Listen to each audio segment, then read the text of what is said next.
Hello world! Alright, doing something I haven't done in a while, which is a little studio update. So, where am I at? So, here you go. Buddies for the PCOO. This is my 80s F1, which is of course a direct fit that I've done a video about. For the PCOO, I have the new one, which works without any wings, which is kind of Type 88. Buddy, we would require some wider offset tires at the back. Oh, and you guys let me know, because I don't own any GL F1 or any Kyosho F1.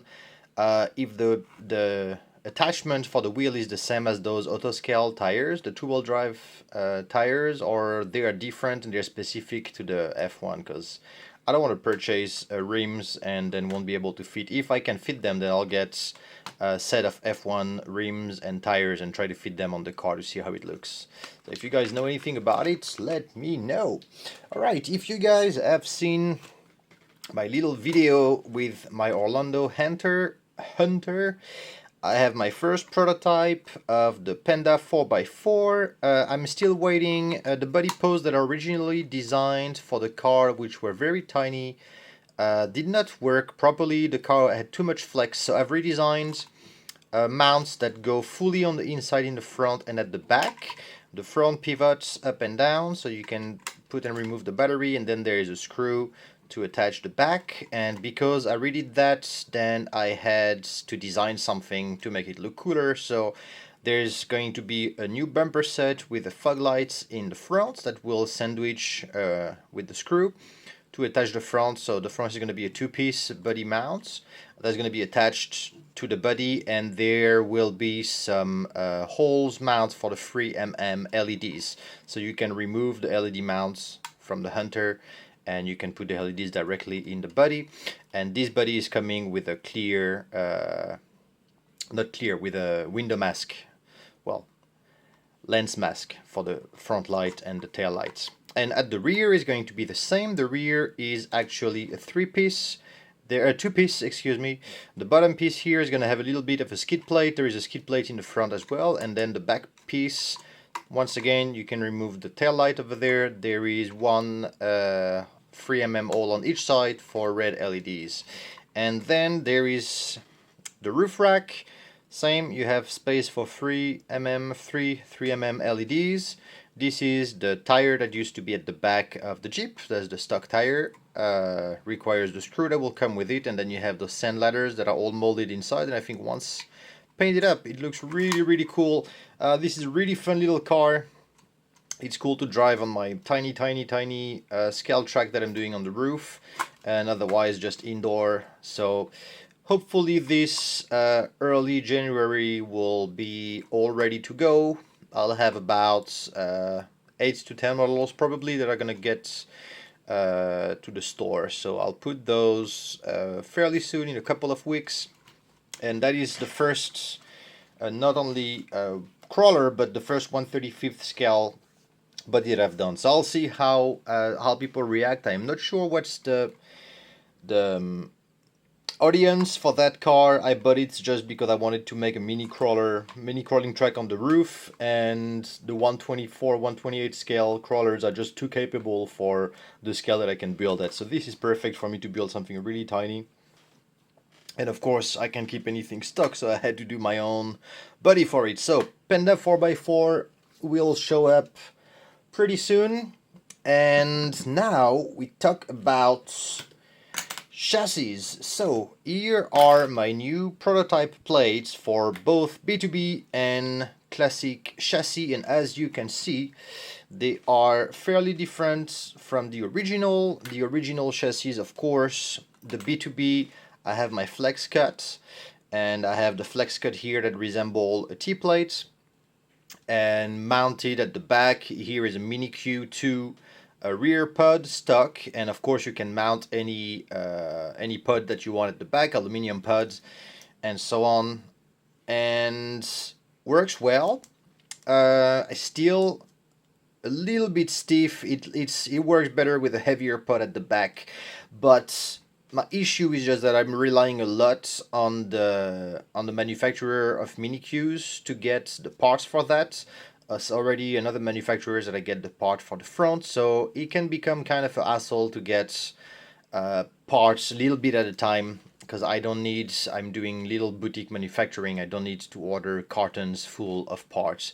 So that is the case of the B2B, and is of course the case for the classic Mini.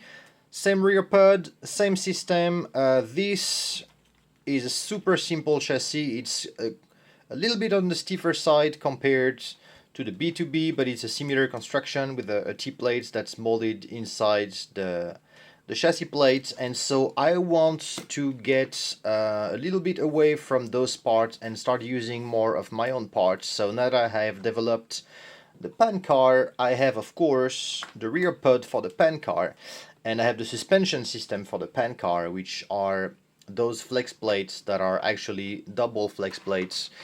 And so I'm gonna try those. Oh, this is a mistake chassis. Let me get one that doesn't have a screw hole on there.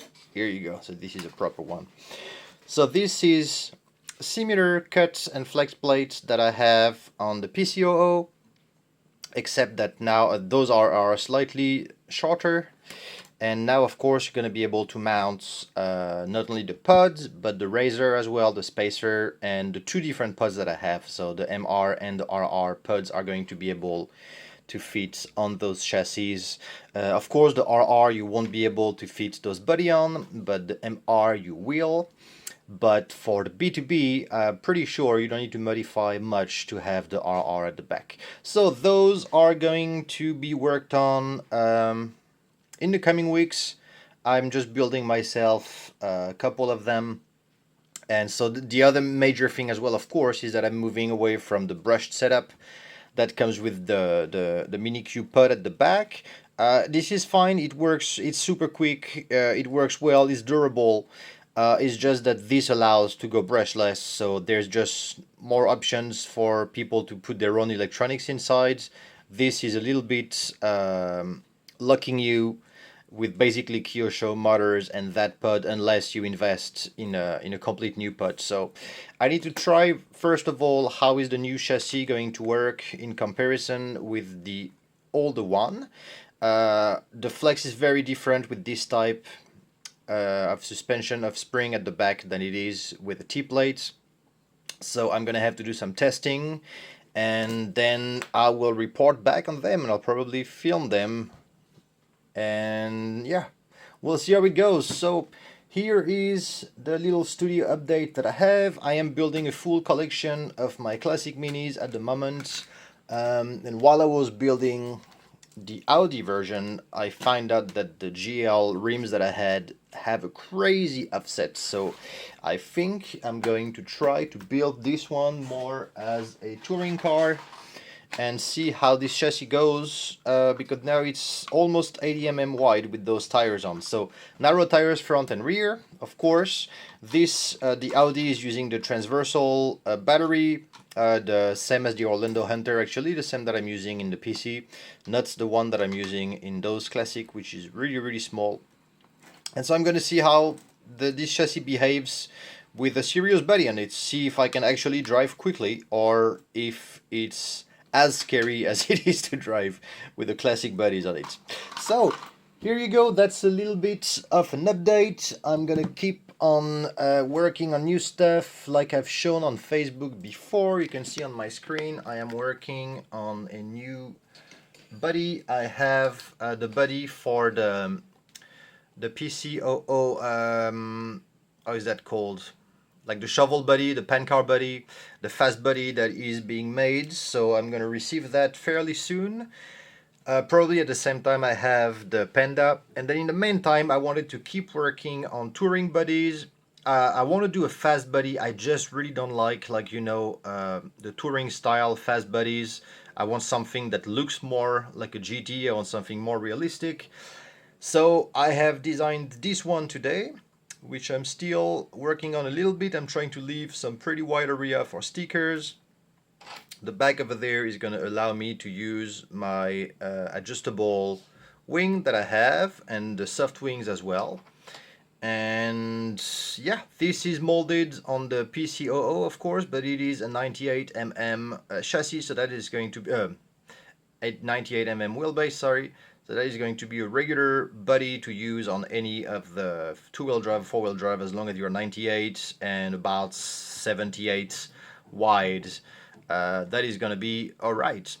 Okay, so this is the update for me, and I wish all you guys a happy new year, stay safe, and I will be back soon with more stuff. Alright, see you everyone, bye bye.